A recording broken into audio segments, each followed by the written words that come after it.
Welcome to the second session of Life as a Spiritual Journey retreat. Today we'll be talking about meditation and how that is related to the hero's journey. And I will say a few words about what meditation is, how it's important for a spiritual journey, and then we'll be sitting together in seated meditation for a little bit, and then I'll say some concluding words. So to start, we are moving in the direction now of a practice around the journey. Yesterday, we talked about the different stages of the journey as outlined by mythologist Joseph Campbell, who is a very integral part of this outline and idea of the journey having different parts, and we can identify ourselves in different phases of that journey at different times in our lives, depending on what we are going through. So just as a reminder, we will go to the that chart that I showed yesterday, where we see someone starting out the beginning of their adventure, where they have a call, and that's where they have this departure. And then they move into an unknown world where they face challenges and are also assisted by helpers or mentors. And they experience sometimes very profound challenges that can result in experiences of feeling like death, where there's parts of ourselves we need to leave behind, or experiences of hopelessness. The dark night of the soul is one phrase that's used to describe this kind of experience. And then through that experience, we are transformed into something different. We realize something about ourselves. We realize that we have skills that we didn't know we had, or strength we didn't know we had. And we are transformed in some way. And then we return into the world in a new capacity. We have talents, insights, and gifts that we now bring into the world as we live our day-to-day lives, which are now feeling more stable, but still are different because we have undertaken certain experiences, and now we are changed. So these are the basic stages of the hero's journey. Also, in the context of Joseph Campbell, is often called the Monomyth. And we see that both in our individual lives, in the various journeys we take throughout life, whether it's the large overarching journey of life, the fact that we're born, we go through certain experiences in our lives, and then eventually we die.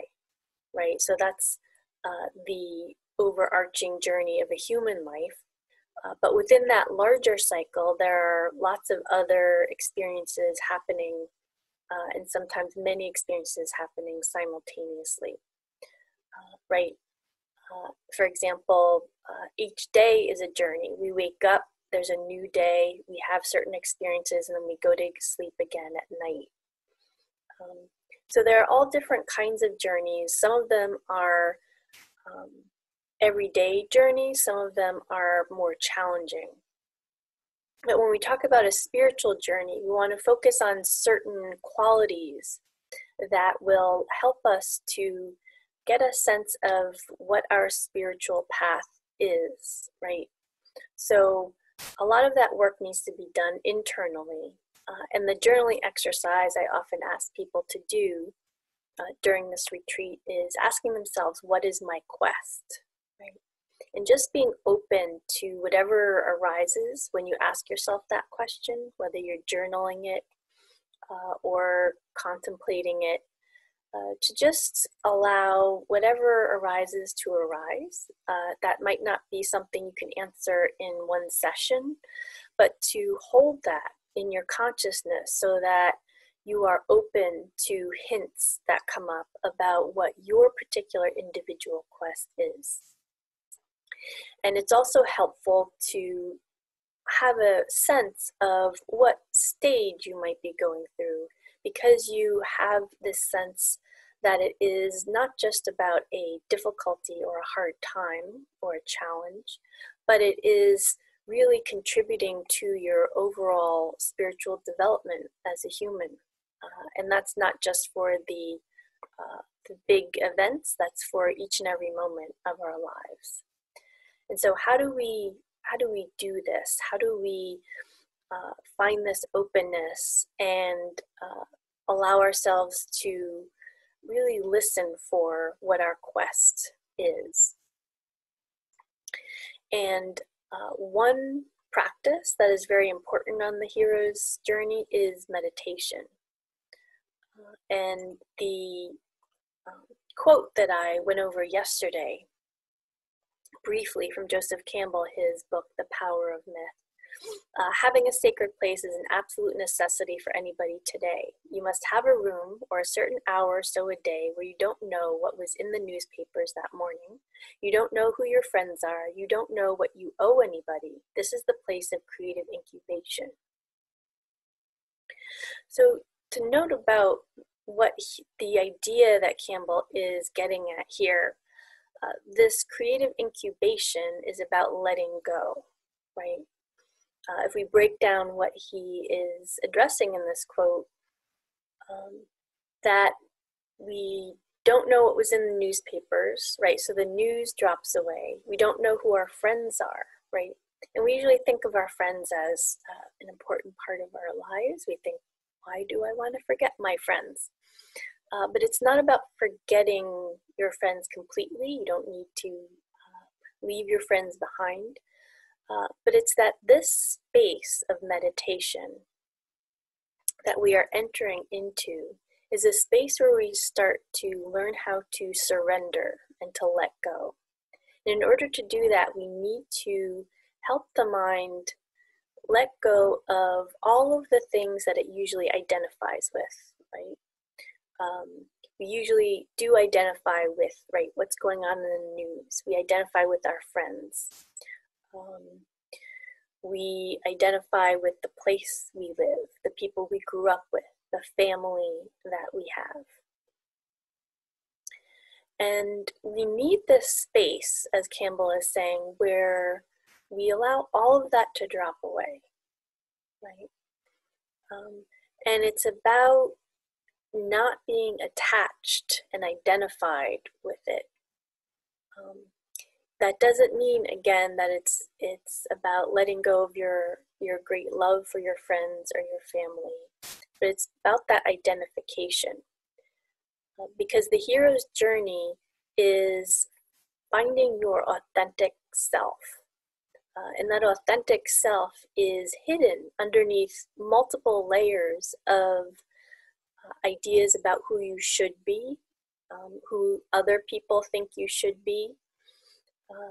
And in order to get at that real authentic self, that treasure, right? Remembering that quote we talked about yesterday, that the treasure we seek is in the cave we fear to enter, right? So the treasure is what we want, but very often we don't even know what that treasure is. So helping our mind to tap into a larger awareness and a larger consciousness that goes beyond conventional categories and boundaries is vital to discovering our spiritual self. So that's why meditation as a practice is essential for the hero's journey. And there are lots of other practices that are also very helpful. For example, a lot of people do yoga these days. I teach Qigong classes, which is a gentle movement that also builds mindfulness and awareness. People do centering prayer. There are all kinds of contemplative practices that are very helpful for calming the mind, grounding us, and giving us a more centralized sense of who we are and not just what the mind would like us to think. Meditation as a practice is unique in that you're setting aside all doing, right? So you're setting aside any physical doing and any mental doing. So we're completely sitting, at least when I talk about meditation here, I'm talking about the seated practice. There are forms of walking meditation, which are also very valuable. But the meditation I'm talking about is a seated meditation. And it really allows that complete letting go. And that's what we are encouraging the mind to do as we set aside obligations and other worries just for a certain period of time each day. And it's also not about just that time, right? So if you are on a spiritual journey, setting aside time each day is important, and also a space, right? A sacred place in your room, in your house. It doesn't have to be a whole room. It could be a chair or a corner where you have what nourishes you spiritually. So that again, that's a cue to the mind that this is a different kind of space we're entering. So giving ourselves that allows the mind to start to learn how to shift states, right? We already know what it's like to be caught up in the state of doing, where we are going through our to-do lists, where we're moving from place to place, we're planning, we are worrying, we're thinking about the past, the future. The mind jumps around a lot. And what we want to do with our meditative practice is provide a comfortable seat for the mind to start to settle in and stop all of the doing, right? You can encourage the mind and reassure it by telling it it can pick up what it was doing after you're done with meditation. But just for a certain period of time, allow it to just let everything go, right? That's what we want for meditation. So moving now to what the goal of meditation is on a spiritual journey. So meditation was developed many millennia ago by spiritual seekers who were looking to look into the mind, right? They wanted to know what was this thing that I have that is jumping around, that is moving this way and that way, by simply sitting and watching it, right? And that's what mindfulness is. You may have heard about mindfulness as a practice. It's very popular these days. But it's about being able to simply be in the present moment, watch everything that's happening, including the movements of the mind, and simply be a detached witness without judgment, right? So that we can see what's going on in the mind without judging it negatively or positively. We're simply watching what's happening. That ability to step back and let go is an invaluable skill. I like to tell my undergraduate students it's like a superpower, right? Where we, when we think of heroes and heroism, we usually think of a monumental task, right? We have these very wild stories of knights slaying dragons. We have these great stories of all kinds of wild and large journeys that people have undertaken to do very dramatic things for themselves and for other people. What we want to recognize in our journey is that those particular stories, those myths, are symbolic for what we go through in our day-to-day lives, right? We're not going to be slaying dragons, but sometimes just sitting and watching anger instead of acting from anger can be the equivalent of slaying a dragon, right? The dragon is the equivalent of our ego mind, right? It's desire to cling to things.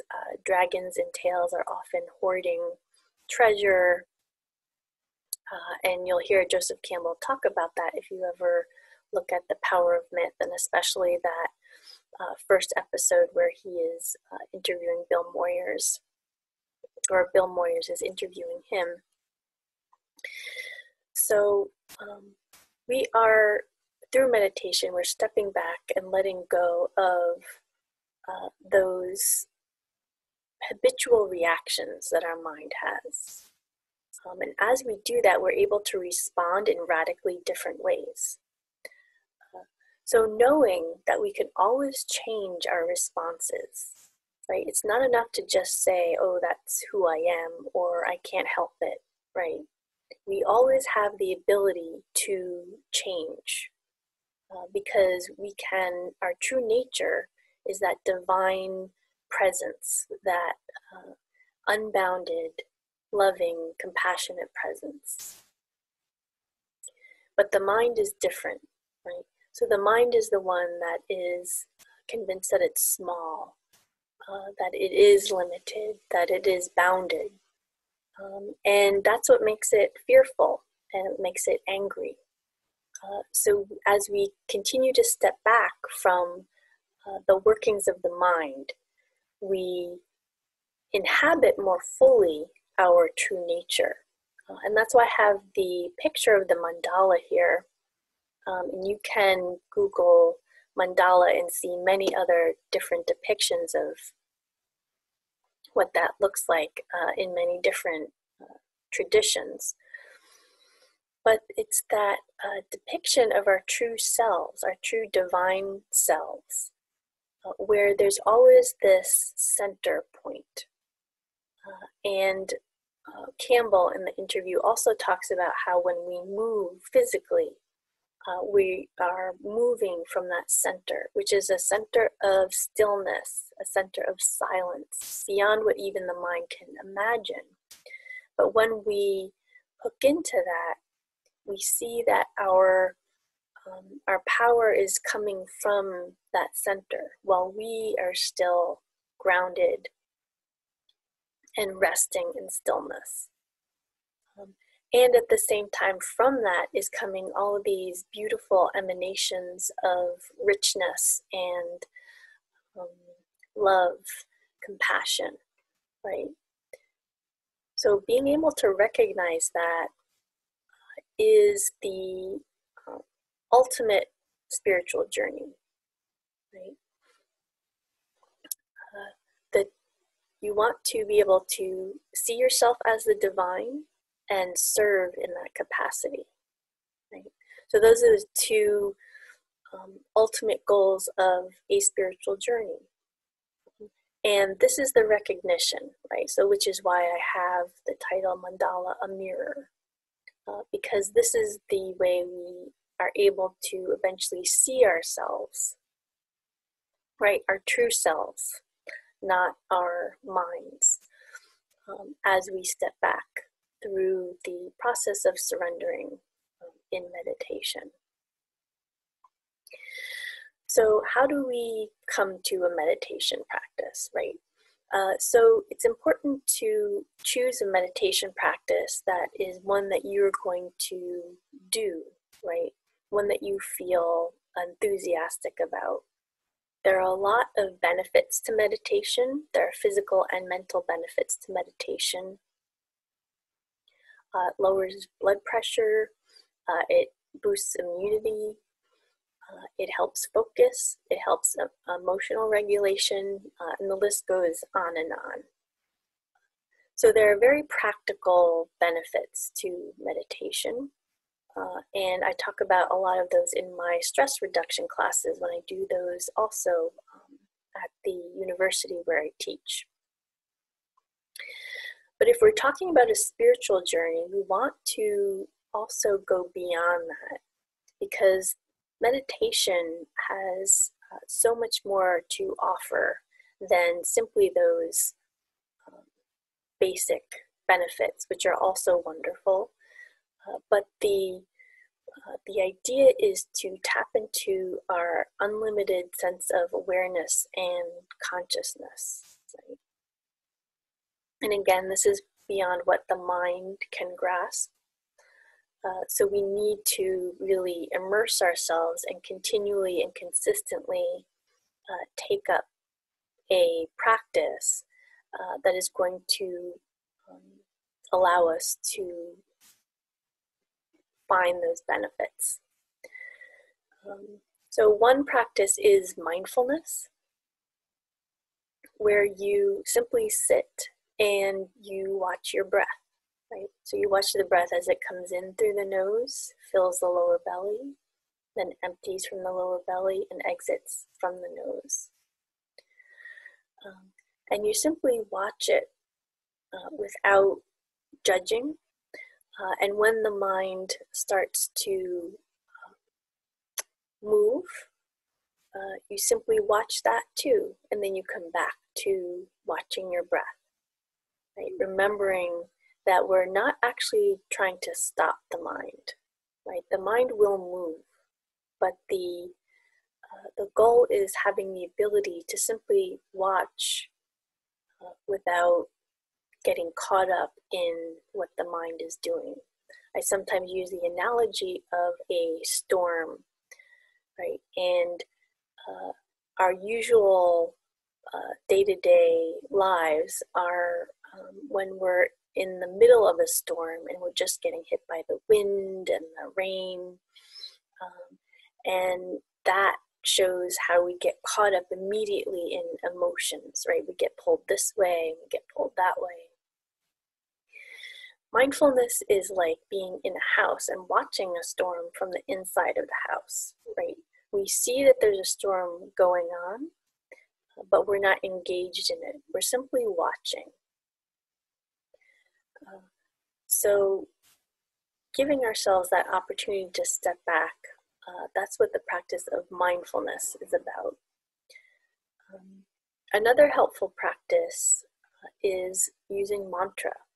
So there are many different kinds of mantras, and mantra is a word that's used a lot, but it means that which protects, and it has ancient origins. And there are many different kinds of mantras. There's mantras from the Buddhist tradition, the Christian tradition, the yogic tradition. And mantra is a really helpful way to allow the mind to be immersed in a vibration of the divine. And that helps keep the mind from all of its other usual activities and brings it back home, right, to that center place. Because the center place is that place of the divine. So mantra is a vehicle that brings us back home, brings us back to our original source, and allows it to rest. So we'll be sitting for about 10 minutes, and you can use either of those practices. You can either use the mindfulness practice of watching the breath, or you can use a mantra. If you have a mantra, of course, and some people do, you can use that. The mantra that I often share during workshops is the mantra Om Namah Shivaya. Right? So that mantra is translated as I bow to the auspicious one within. So it comes from the yogic tradition and the god Shiva as a manifestation of our own divine nature. So this mandala that you see, right? So you are taking in that that vibration and just saying it silently in your mind as you sit. So Om Namah Shivaya, Om Namah Shivaya, continuously to yourself. So either one of those practices you can do.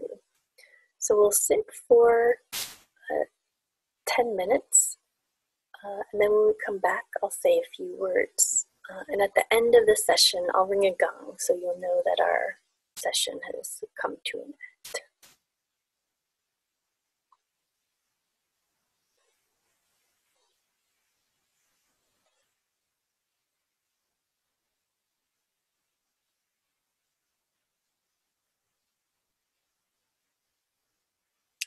Start by finding a relaxed position, whether you're in a chair or sitting on the floor. If you're sitting on the floor, find a comfortable seat where your knees are resting below your hips.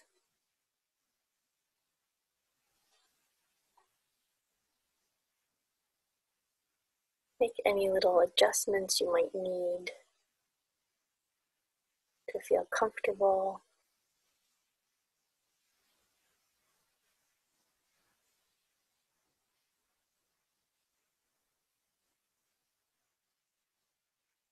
Start by relaxing the body. Relaxing the feet, ankles, letting go of any tension or holding in the legs. Releasing the hips.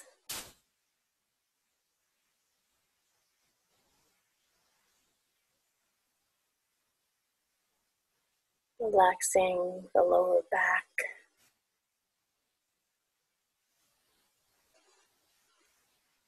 And the belly.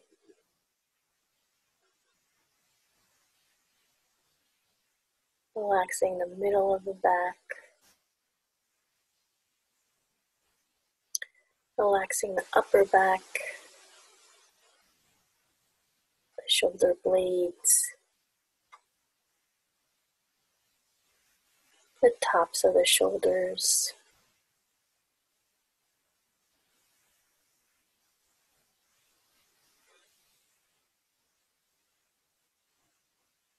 Relaxing the arms, the hands,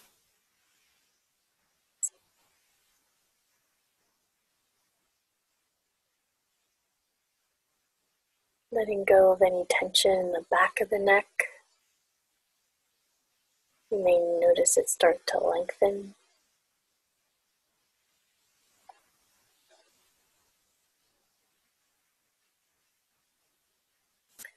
Relaxing all the muscles of the face, forehead,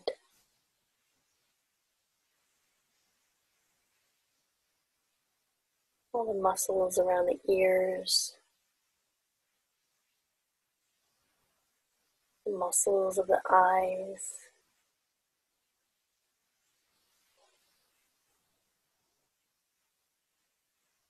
muscles of the mouth.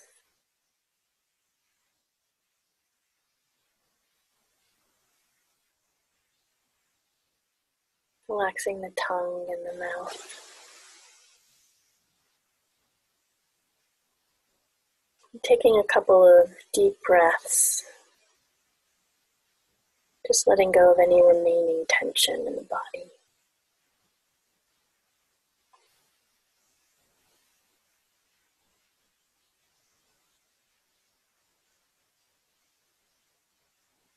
Now turning your attention to your focus. You can choose to focus on your breath as it comes in through the nose and fills the belly, and then leaves the belly and exits back through the nose. You can keep your attention on those two spots of the body as you watch the full length of the breath Simply observing,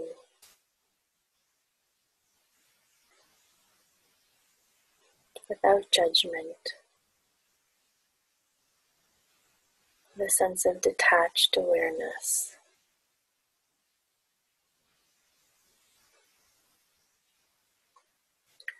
Or you can use the mantra Om Namah Shivaya. I bow to the auspicious one within, saying that silently in your mind. Om Namah Shivaya. Om Namah Shivaya. The speed might vary.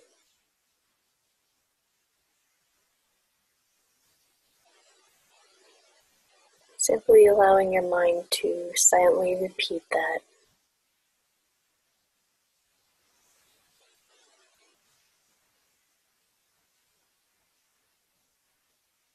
And keep bringing it back to the mantra.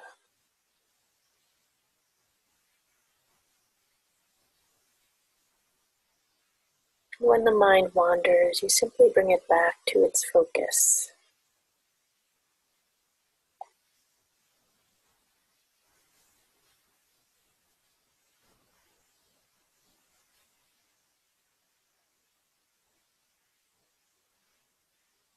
Keeping a sense of relaxation, ease, a sense of spacious awareness.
Allowing the body and mind to slowly come back into your space. It's important to give some room for the mind and body to emerge back before you need to do anything.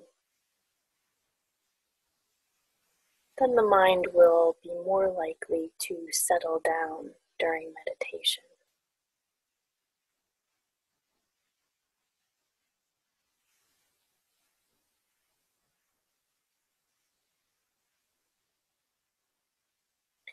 So that was a very short meditation.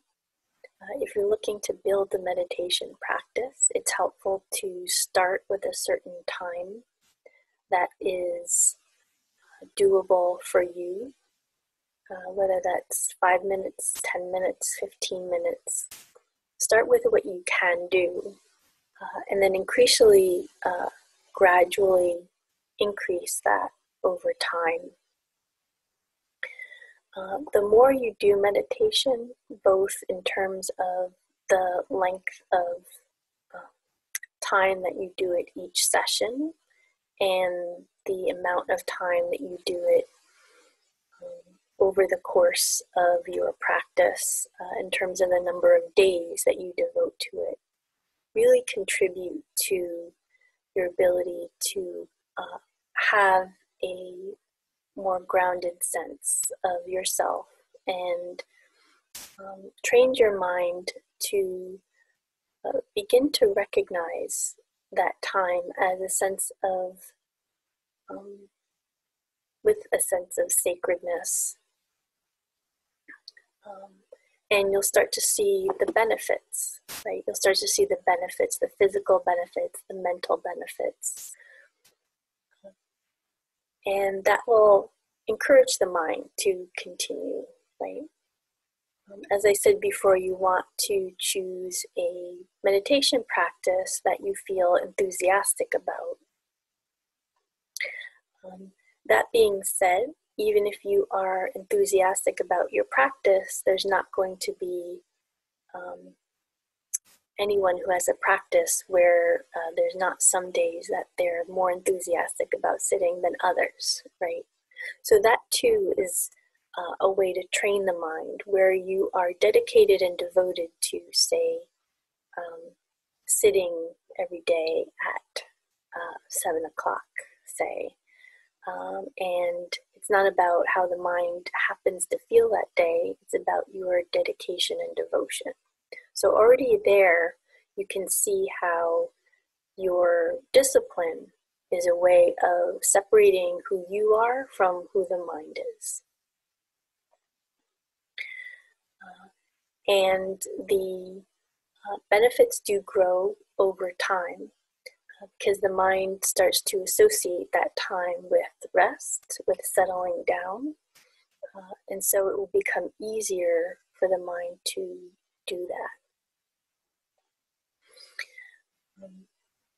And it's also important to be clear about what your practice is and how long you are going to sit. So always use a timer too, so that it's not just up to the mind deciding how long it feels like sitting for that day, but a timer that will keep you on your seat, your cushion, for a certain period of time.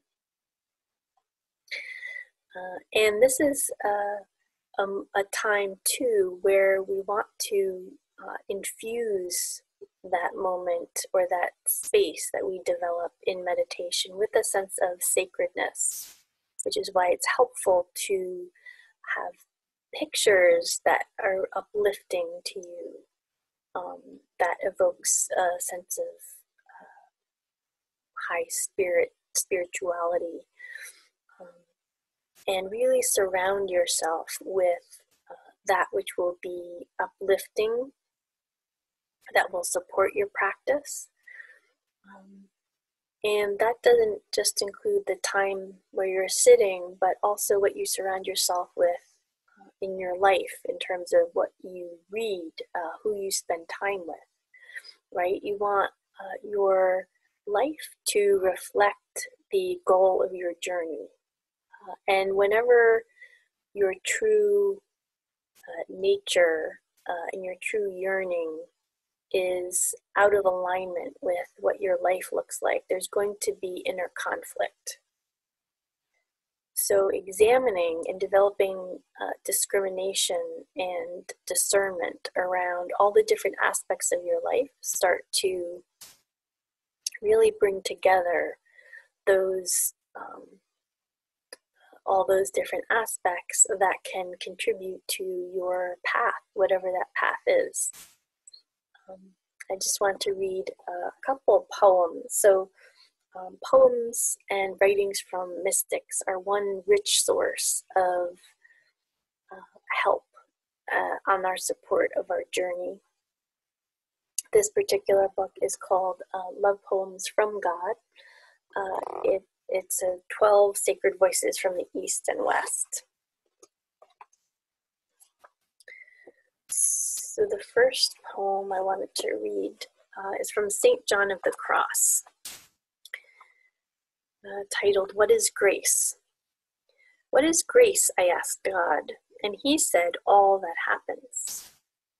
Then he added, when I looked perplexed, could not lovers say that every moment in their beloved arms was grace?